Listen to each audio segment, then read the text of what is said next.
네, 오늘 말씀의 제목은 여행이라는 제목으로 하나님 말씀 나누고자 합니다. 제가 위시 이제 말씀을 준비하면서 여행이라고 하는 주제로 메시지를 전해야겠다라고 이제 마음을 먹고 테무에서 샀습니다. 네, 괜찮죠? 네, 테무에서 샀습니다.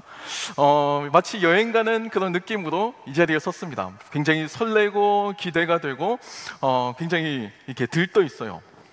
휴가 기간이 되면 우리는 익숙한 그 삶의 자리를 떠나서 새롭고 낯선 곳으로 종종 여행을 떠납니다. 익숙함이라고 하는 그 삶의 자리를 벗어난다라는 점에서 우리는 일종의 해방감을 느낄 수도 있어요. 그리고 또 새롭고 낯선 곳에서 생각지도 못한 아주 새로운 경험을 할 수 있다는 점에서 또 여행은 즐거움을 주죠. 하지만 저는 이 여행이 주는 아주 분명한 메리트 가운데 하나가, 저는 그것이 바로 문화와 언어가 다른 그곳에서 나와 다른 또 다른 그 삶의 형태들, 또 다른 삶의 모습들을 직접 목격하고 경험할 수 있는 것이다 라고 저는 생각합니다. 우리는 이 갇힌 세상 가운데, 이 대한민국 사회라고 하는 이곳에서 우리의 삶을 열심히 경주하잖아요. 그렇죠? 공부하고 취업하고 결혼하고 자녀 낳고 하고 하는 그 전형적인 패턴, 삶의 그 아주 익숙한 그 패턴에 우리는 익숙해져 있습니다. 하나라도 뒤처지거나 미흡하면 마치 부족한 것처럼 느껴지는, 아주 시선이 따갑죠. 그런 세상을 살잖아요. 그런데 문화와 언어가 다른 색다른 곳에 가면요, 정말 이렇게도 삶을 살아갈 수 있구나, 삶이라는 것이 이렇게 고정적인 것이 아니구나, 얼마든지 삶이 더 풍성하고 풍요로워질 수 있구나라는 것을 발견할 수 있는 겁니다. 이 여행에도 우리가 준비해야 할 준비물들이 있을 겁니다. 꼭 챙겨야 할 준비물이 있고, 또 불필요한 쓸모없는 준비물도 있어요. 제가 찾아보니까요, 여행 블로그를 보니까 가장 여행에서 쓸모없는 준비물 1위, 그 1위가 뭘까요? 제가 찾아보니까요, 이 1위가 여권 케이스입니다. 네, 명품으로 된 여권 케이스. 굉장히 값비싸고 고급지고 멋져요, 예뻐요. 그런데 문제는요, 이게 입국 심사를 할 때는 여권 케이스를 벗겨내야 된다는 겁니다. 그러니까 굉장히 번거롭죠? 불필요합니다. 그러니까 쓸모없는 준비물 1위를 차지했어요. 반면에 꼭 챙겨야 할 준비물, 신분증도 있고요, 또 돈도 있고요, 또 현지 날씨에 맞는 의류, 그리고 핸드폰과 같은 전자기기가 꼽히기도 했습니다. 할 수만 있다면 그곳에서 사용하는 언어를 내가 배워가는 것도 큰 장점이 되겠죠. 맛집을 기억하는 것, 그리고 여행의 동선을 계획에 따라서 차곡차곡 이렇게 맞추어 가는 것도 분명히 여행에 도움이 될 겁니다. 신분증은요, 우리의 신분을 증명해 줍니다. 돈은요, 여행에 필요한 최소한의 경비를 보장해 주죠. 핸드폰은 삶의 질을 높여줍니다. 그리고 그곳의 언어나 맛집에 대한 정보, 그리고 여행에 이 차곡차곡 진행되는 그 동선에 대한 기억은요, 불필요한 시행착오를 막아준다는 점에서 충분한 의미가 있습니다. 우리는 이렇게 여행을 아무 준비 없이 가지 않습니다. 아무리 준비성이 부족한 사람도 다 나름대로는 여행을 준비하고 기다리며 나아갑니다. 낯선 곳에 가기 위한 최소한의 준비를 하는 거죠. 여러분, 그리고 이것은요, 우리들의 삶에도 마찬가지입니다. 오늘 본문 말씀은 구약성경 이사야서에 기록되어 있는 이스라엘이라고 불리는 한 민족, 이스라엘이라고 불리는 한 국가를 향한 하나님의 그 사랑의 메시지가 담겨져 있는 본문입니다. 참고로 이 구약성경 이사야서는 총 66장으로 구성되어 있습니다. 구약성경 가운데서도 굉장히 그 분량이 굉장히 방대한 성경이에요. 그래서 흔히 이 이사야서를 대선지서라고 부릅니다. 이게 그냥 높고 낮음을 의미하는 대가 아니고요, 분량이 많다라는 뜻이에요. 선지서들 가운데서 분량이 많은 성경 가운데 하나로 꼽히고 있고요, 특별히 신약시대 예수님의 탄생에 대한 예언이 담겨져 있는 성경이기 때문에 회심한 유대인들, 이제 그리스도인이 된 유대인들에게는 이 예수님에 대한 예언이 담겨져 있어서 더 특별한 애정을 가지고 있는 그런 성경이기도 합니다. 보통 주전 8세기에 기록된 것으로 이제 이해되고 있지만, 사실 이 이사야 성경 안에서도요, 내용상에서 확연한 분류가 나타날 수 있습니다. 예를 들면요, 1장부터 39장까지의 내용과 40장 이후부터, 그러니까 66장까지의 내용이 확연하게 그 문체와 신학적 주제와 심지어 그 당시 상황을 묘사하고 있는 시대적인 묘사 자체도 약간 차이가 있는 것처럼 보여요. 그래서요, 이 구약 성경을 연구한 이 학자들은요, 이 이사야서의 1장부터 39장까지를 제1 이사야, 그리고 40장부터 66장까지를 제2 이사야, 아니 심지어는요, 이 이후의 내용을 또 세분화해서 제3 이사야로까지 구분하기도 합니다. 뭐 어떻게 이해하든 간에 우리는 이 초반의 내용과 후반의 내용에 어떤 하나님의 마음이 담겨져 있는가를 기억할 필요가 있습니다. 이사야서의 초반부는요, 앞으로 이스라엘에게 닥칠 그 위험을 경고하는 메시지가 주된 신학적 주제예요. 이제 너희들 이렇게 살면 안 된다고, 이제 이렇게 살다가 너희들 망한다고, 그 외침이, 선지자의 그 외침이 1장부터 39장까지의 주제를 이끌고 나갑니다. 그런데 40장부터는요 분위기가 반전됩니다. 그때부터는요, 바벨론의 이 침범을 받고 지배를 받다가 다시 이스라엘로 귀환한 공동체를 향한 하나님의 소망과 위로의 메시지가 주된 신학적 주제로 나타나요. 그러니까 극명하게 메시지가 구분되죠. 어떻게 이해하든지 간에 지금 현재 본문의 이스라엘은요, 암울한 상황을 맞이하고 있습니다. 우리나라도 비슷합니다. 우리나라도 이제 일제강점기에 그 아픔을 겪었잖아요. 외세의 침략을 받았습니다. 그리고 식민 지배를 받았어요.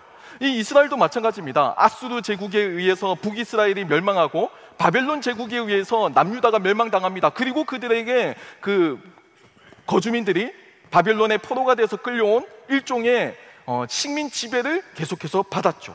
그런 역사적인 공통점이 있어요. 우리나라의 입장에서 한번 생각해 보면요, 일제 침략을 받았을 때나 아니면 우리나라가 이제 막 독립을 했을 때나 삶의 자리는 분명히 다릅니다. 그렇죠? 우리 국가가 주권을 찾았을 때와 국가가 주권을 찾지 못했을 때, 광명을 찾았을 때와 광명을 찾지 못했을 때, 그 차이는 분명하지만 암울한 상황이다라는 것은 똑같다라는 것을 기억할 필요가 있습니다. 독립을 했어도요, 삶의 기반이 제대로 갖추어지지 않았어요. 그래서 많은 혼란이 있었고요, 또 막연한 두려움과 공포가 있었을 겁니다. 이제 어떻게 이 강대국들 사이에서 우리나라가 자립하고 또 발전할 수 있을까에 대한 막연한 두려움이 아마 있었을 거예요. 기대감도 있지만 두려움도 있죠. 여행을 마주하는 우리들의 심정과 유사했을 겁니다. 동일한 감정을 오늘 본문의 이스라엘도 경험하고 있습니다.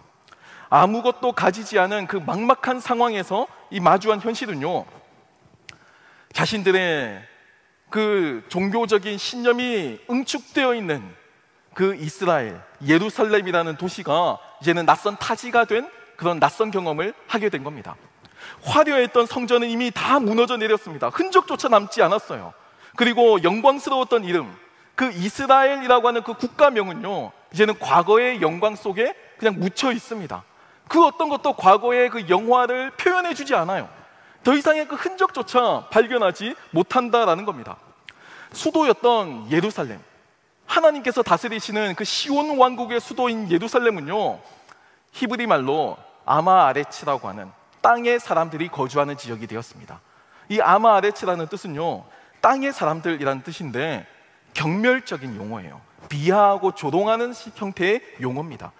제가 조금 더 쉽게 이야기하면 가난한 사람들, 못 배운 사람들, 최하층의 사람들, 노예와 같은 사람들, 땅에 머무는 사람들, 거렁뱅이와 같은 사람들이란 뜻이에요.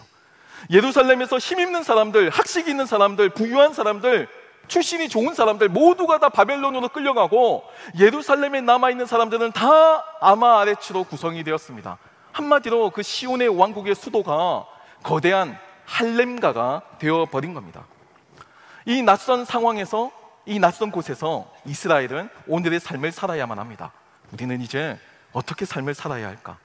지금 내가 가지고 있는 것은 무엇이며 또 우리가 지금 준비해야 할 것은 무엇인지 점검할 필요가 있습니다. 이제 다시 우리들 이야기를 한번 해보겠습니다.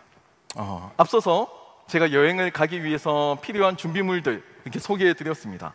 뭐 신분증, 돈, 핸드폰도 있고요. 뭐 언어나 뭐 맛집이나 여행의 동선도 중요하다고 이야기했습니다. 현실적으로 봤을 때 돈이 없으면 여행을 할 수가 없죠. 여행이 굉장히 고달파집니다. 좋은 호텔, 아주 깨끗한 시설을 누릴 수 있지만 돈이 없으면요, 에어비앤비를 뭐 이렇게 전전해야 되고요, 심지어는 뭐 그냥 쉐어하우스를 거쳐야 할지도 모릅니다. 그곳의 언어를 모르면 그곳에서의 삶이 질이 떨어지겠죠. 소통이 되지 않으니까. 그리고 맛집이나 여행의 동선을 계획적으로 짜놓지 않으면 불필요한 시간 낭비가 생길 수도 있습니다. 여행이 힘겹고 계획이 뒤죽박죽 될 우려가 있죠. 그래서 최대한 준비는 완벽하게 하는 것이 좋습니다. 강박적이지만 않는다면요. 우리의 삶도 마찬가지죠. 우리가 갖출 수 있는 모든 것은 최대한 갖추는 게 유리해요. 어떤 스펙이든지 간에. 그렇죠. 없는 것보다 있는 게 더 낫잖아요. 어찌되었든 묵찌발을 하더라도 가위와 묵을 따로 내는 게 낫지, 묵묵을 같이 내면 그냥 지는 거잖아요. 똑같은 겁니다. 하지만 저는 그렇게 한번 생각을 해봐요. 우리의 삶이 마치 여행이라고 한다면, 우리가 이 여행이라고 하는 이 삶에서 내가 정말 막상 준비할 수 있는 것은 얼마나 될까? 우리가 준비할 수 있는 것은 얼마나 될까요? 따지고 보면요, 저는 태어나고 싶어서 태어난 게 아니거든요. 그렇죠? 의지를 가지고 태어나지 않아요. 내가 태어나 보니까 나의 국적이나 인종이나 또는 나의 성별조차도 내가 선택한 게 아니에요. 그냥 나에게 주어진 겁니다. 나는 그렇게 태어났어요. 부여받았어요. 그리고 삶이 그렇게 열리게 된 겁니다. 내가 준비할 수 있는 게 하나도 없어요. 가정 환경도 내가 선택할 수 없습니다. 우리 부모님과 가족을 내가 구성하거나 선택하지 않아요. 주어진 그 삶의 자리 가운데 나는 태어나서 삶을 살아가는 겁니다. 그리고 내가 태어난 이 시대 역시도 내가 선택할 수 없어요. 내가 태어나니까 이 21세기를 지금 맞이하고 있는 겁니다. 우리는 그저 주어진 삶을 살아야만 해요. 더 적나라하게 표현하면요, 아무 준비 없이 우리는 삶이라는 여행을 할 수밖에 없다는 겁니다. 아무리 준비하려고 해도 우리는 근본적인 한계가 있어요. 그 과정에서 우리는 이 많은 이들의 도움을 받습니다. 부모님이나 가족과 같은 이 구성원들의 지지를 받기도 하고요, 친구들로부터 이렇게 삶의 여정에 동행하는 동반자로서의 도움을 받죠. 나를 지지해주는 사람들, 나라고 하는 이 존재에 대해서 관심을 기울여주는 사람들, 내 말을 경청해주는 사람들, 나를 지지해주는 이 동반자들, 이 존재가 이 삶이라는 여행에서 굉장히 중요한 자산이 됩니다. 여행이라고 하는 이 낯선 곳에서 내가 조금 더 빨리 익숙하게 적응할 수 있도록 적응을 도와주는 역할을 감당하죠. 저는 그 여행에 있어서 적응력을 도와주는 그 중요한 자산이 바로 나라고 하는 사람에 대한 건강한 이해, 자존감이라고 생각합니다. 이게 흔들리게 되면요, 우리는 여행에서 반드시 힘들어져요. 불안해져요. 공포스러워집니다. 모든 것이 기대와 설렘으로 마주하는 것이 아니고요, 공포와 두려움의 현실로서 접하게 될 겁니다. 이 자존감에 대한 문제가 무너지게 되면요, 나에 대한 이해와 자존감은요, 이 사회, 이 여행이라고 하는 이곳에서 나라는 사람이 현재 어디에 서 있는지에 대한 위치를 알려주고 또 그 삶의 좌표를 알려주는 역할을 감당합니다. 여행에서도 돈도 필요하고 뭐 옷도 필요하고 다 필요하지만 사실 기본적으로는 신분증이 있어야 되죠. 여권, 내 국적이 어딘지, 내가 어디서 왔는지, 어디로 가야 하는지, 그 신분이 있기 때문에 나는 여행객으로서의 그 특수한 경험을 누릴 수 있는 겁니다. 치안이 불안한 국가를 가더라도, 경제적으로 어려운 국가를 가더라도 우리는 여행객이라고 하는 그 안정감을 누리며 낯선 경험을 마주하죠. 그런데 만약에요, 이 여권이 없다면, 내가 어디 소속되어 있는지를 모른다면 우리는 불안합니다. 치안이 불안한 곳에선 나의 치안도 불안해지고요, 경제가 어려운 국가에서는 나의 경제도 덩달아 어려워지고 불안해지게 될 겁니다. 내가 어디에서 왔는지, 그리고 지금 여기는 어딘지, 그리고 최종적으로는 나는 어디로 가야 하는지, 이것이 분명하지 않으면 우리는 불안감을 느껴요. 마치 정처 없이 떠도는 배와 같이 우리의 삶을 표류하며 삶을 허비하게 될 겁니다. 이 상황에서는요, 이 배가 뭐 미국에서 만들어졌는지 아프리카에서 만들어졌는지 한국에서 만들어졌는지 전혀 중요하지 않습니다. 이 배의 크기가 어떤지, 크든지 작든지, 이 배가 멋있든지 뭐 별로 멋있지 않든지, 아주 강한 군함이든지 아니면 초호와 유람선이든지 전혀 중요하지 않아요. 중요한 건 내가 어디서부터 왔고 내가 지금 어디로 가고 있는지를 아는 겁니다. 배는 그걸 알아야 돼요. 어떤 모습이든 어떤 외양이든 어떤 크기든 어떤 목적이든 내가 서 있는 이곳에서의 위치, 좌표를 언제나 잃지 않고 있어야만 합니다. 아무리 초호와 유람선이라고 할지라도 내가 서 있는 이 좌표를 잃어버리게 된다면 우리의 삶은 표류하고 불안하게 될 겁니다. 이렇게 근본적으로 흔들리는 우리에게 하나님께서는 먼저 다가와 주셔서 자신의 사랑을 고백해 주셨습니다. 내가 널 사랑한다고, 너는 알지 못하겠지만 나는 널 사랑한다 라고 선언하고 계십니다. 오늘 본문 1절 말씀을 보면요, 야곱아 너를 창조하신 여호와께서 지금 말씀하시느니라. 이스라엘아 너를 지으신 이가 말씀하시느니라. 너는 두려워하지 말라. 내가 너를 구속하였고 내가 너를 지명하여 불러나니 너는 내 것이라 라고 전하고 있습니다. 여러분, 본문 말씀을 보면요, 하나님께서는 우리를 사랑하신다고 전하고 있어요. 그런데 이 사랑에는 시기가 있습니다. 이 시기는요, 하나님께서 우리를 창조하신 바로 그 시점부터 사랑하셨다라고 전하고 있어요. 우리가 뭔가를 하기도 전에, 우리가 뭔가 선한 일을 하기도 전에, 우리가 하나님께 뭔가 믿음을 보이거나 우리가 뭐 기도를 더 열심히 하거나 우리가 더 예배를 잘 드려서가 아니고요, 이유가 달려있는 것이 아니고요, 하나님께서는 그저 우리를 창조하신 그 순간부터 저와 여러분을 사랑하시기로 작정하셨습니다. 하나님의 작정이에요. 하나님의 결정입니다. 그 누구도 막을 수 없는 하나님의 열정이에요. 그리고 하나님께서는 우리에게 사랑한다라고 이야기하시며 사랑에 빠지셨습니다. 그게 성경의 메시지예요. 우리의 외모와 우리의 사회적 조건이나 우리가 현재 어디에 있는지 그 사회적 위치, 좌표와 상관없이 하나님께서는 우리가 창조된 바로 그 시점부터 나는 너를 사랑한다, 나는 너를 잊지 않는다 라고 사랑의 메시지를 선언하고 있는 겁니다. 여러분, 이건 단지 감미로운 로맨스가 아닙니다. 단지 뭐 사탕 발린 그런 말에 불과하지도 않아요. 정말 현실적으로 고민해 볼 때 이 하나님의 사랑의 메시지를 내가 가지고 있느냐 가지지 못하느냐는 삶이라는 이 여행을 살아가는 저와 여러분의 삶을 바라보는 태도와 가치관을 극과 극으로 변화시킵니다. 이 사랑의 메시지가 내 안에 있다면 여러분, 저는 테무에서 옷을 입어도 저는 만족합니다. 너무 행복합니다. 하지만 제가 이 하나님에 대한 사랑에 대한 메시지를 내가 알지 못한다면 제가 아무리 좋은 집에 살고 아무리 좋은 차를 끌고 다녀도 제 삶은 표류할 겁니다. 제 삶은 방황하게 될 거예요. 사람은요, 낯선 이 여행이라고 하는 이 삶을 지금 우리가 살아가고 있어요. 모든 게 다 두렵죠. 사실 가보지 않은 곳이고 가보지 않은 길이고 만나보지 않은 사람들과 삶을 공유한다는 것 자체가 두려움입니다.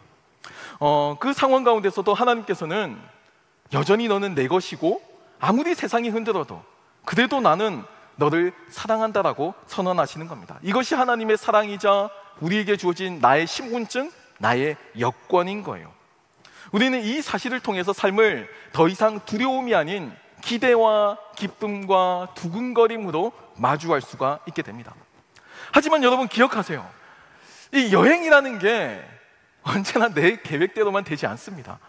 아무리 계획을 해도요, 막상 가보면 피곤하니까 일정이 꼬이기도 하고요, 막상 갔는데 뭐 문이 닫혀 있기도 하고요, 뭐 기상 악화로 인해서 관광지를 들어가지 못하기도 합니다. 예기치 못한 변수가 있죠. 오히려 예기치 못한 변수가 여행의 묘미를 더 살려주기도 합니다. 하지만 생각지도 못한 어려움을 만날 때, 몸을 다치거나 길을 잃었을 때 우리는 그때 진지해지죠. 여행에서 장난이 아닙니다. 내가 길을 잃었다, 내가 지금 여기가 어딘지 모른다, 패닉에 이제 처하게 될지도 모릅니다. 하지만 그래도 하나님께서는 나는 너를 지명하여 불렀다, 내가 너를 구속하였다, 너는 내 것이다, 나는 너를 지킬 것이다 라고 이야기하고 계십니다. 이 말은 세상의 그 어떤 권세도, 흑암의 권세도, 사망의 권세도, 세상의 그 어떤 가치와 판단에도 흔들리지 말라는 하나님의 메시지입니다. 심지어 죽음도 우리를 함부로 구속하고 정죄할 수 없다고 선언하고 계십니다. 혹시 어떤 분들께서는 제가 지금까지 이제 말씀을 나누면서 우리의 삶의 어려움의 문제를 너무 제가 가볍게, 마치 여행처럼 너무 가볍게 다루는 것은 아닌가라고 생각하실지도 모르겠어요. 그럴지도 모르겠습니다. 사실 삶을 여행으로 비유한다는 것 자체가 사실 올바르지 않을 수도 있겠어요. 왜냐하면 여행은 시작과 끝이 분명하잖아요. 이 분명한 일상 가운데서 잠깐의 일탈을 의미하지, 우리의 삶은 내가 의도한다고 해서 벗어날 수 있는 요소가 아니잖아요. 그러니까 여행처럼 우리의 삶의 고난과 어려움의 문제를 여행에서 만나는 일종의 길을 잃어버림이라든지 일종의 일정의 꼬임이라든지 이런 문제와 생각한다는 것 자체가 가벼워 보일 수도 있습니다. 맞습니다. 저도 분명히 그렇게 이해하고 있습니다. 하지만 여러분, 우리가 이 여행에서 여행을 누리고 있는 여행객이라고 생각했을 때 우리 모두가 다 삶에 대한, 그 여행에 대한 고민을 가지고 살고 있습니다. 예기치 못한 변수에 대한 불안감 때문에 더 많은 여비를 챙기기도 하고요, 달러를 더 많이 환전하기도 하고요, 아니면 뭔가 불확실할 때 현지의 인맥을 이용하려고도 합니다. 현지인을 같이 대동해서 여행을 가는 거죠. 아무래도 조금 더 우리에게 익숙하고 편리할 겁니다. 조금 더 제가 극단적으로 표현하면 금수저 출신이거나 다이아몬드 수저 출신인 사람은 훨씬 더 삶이라는 여행을 편리하고 수월하게 경험하게 될 거예요. 굳이 검색해가면서 최저가 검색하지 않을 겁니다. 그냥 호텔에 전화해서 5성급 호텔, 내가 며칠부터 며칠까지 묵겠다. 얼마나 편해요? 그렇죠? 고민하지 않습니다. 룸 서비스 그냥 아무거나 시켜버립니다. 편리할 겁니다. 초호화 유람선, 국적기 항공기 1등석을 타고 가겠죠. 부럽네요, 생각만 해도. 네, 그런 편리한 인생을 살아가게 될 거예요. 아무래도 평범한 사람은요, 인생에서 그런 5성급 호텔이나 그런 초호화 여행보다는 조금 더 흙냄새가 나고 조금 더 땀 냄새가 많이 나는 그런 인생을 살게 될 거예요. 뷔페식의 그 호텔 뷔페를 먹기보다는 컵라면이나 라면, 빵 이런 걸로 식사를 때울 수도 있을 겁니다. 여행이라고 하는 시선에서 제가 이렇게 표현했지만 우리의 삶의 고난의 그 문제는 결코 가볍게 넘어갈 수 없을 겁니다. 중요한 사실은요, 이 호화 유람선을 타고 또 현재는 5성급 호텔에 묵고 있는 이 사람도 나름대로의 삶의 고민과 문제는 있다는 겁니다. 없을 것 같죠? 있습니다. 아무리 내가 많은 부와 명예를 가지고 있고 내가 태어나 보니까 다이아 수저예요. 그런데도 불구하고 내 나름대로의 고민과 걱정이 있습니다. 확률적으로 그 리스크를 줄일 수는 있겠죠? 하지만 그럼에도 어려움의 존재는 부정할 수가 없어요. 그 어려움을 가진 우리에게 하나님께서는 오늘 본문을 통해 약속을 하십니다. 여러분 꼭 기억하세요. 이건 하나님의 약속입니다. 대충 인간이 하고 지킬 수도 있고 지키지도 못하는 그런 형태의 약속이 아니고, 이 세상을 하나님의 말씀으로 창조하신 그 창조주 하나님께서 자신의 입으로 실언치 않으시고 번복하지 않으시고 확실하게 약속하시면서 하신 말씀입니다. 제가 읽어드립니다. 본문 2절입니다. 네가 물 가운데로 지날 때에 내가 너와 함께 할 것이라. 강을 건널 때에 물이 너를 침몰하지 못할 것이며 네가 불 가운데로 지날 때에 타지도 아니할 것이요 불꽃이 너를 사르지도 못하리니 라고 약속하고 계십니다. 이건 하나님의 말씀이에요. 여러분, 지금 본문은요, 피폐한 상황입니다. 모든 것을 잃었어요. 삶의 자리가 불완전한 상황입니다. 굶주림과 막막함과 또 두려움 속에서 삶을 이어가고 있어요. 하지만 그런 이스라엘에게 하나님께서는 이렇게 말씀하십니다. 내가 너를 지명했다고, 내가 너를 사랑한다고. 네가 어떤 행동을 하기도 전에 나는 이미 너를 사랑하기로 결정했다라고 말씀하시면서, 내가 사랑하는 자녀, 내가 내 것이기 때문에 그 어떤 악한 세력도 너를 함부로 재단하지 못하게 막을 거다고 이렇게 말씀하시는 겁니다. 심지어 물 가운데 지난다고 할지라도 물에 침몰하지 않을 것이고, 불 가운데 지난다고 할지라도 불에 의해서 고통받지 않을 것이다 라고 약속하고 계세요. 그게 하나님께서 저와 여러분, 우리 한 사람 한 사람에게 하시는 하나님의 약속입니다.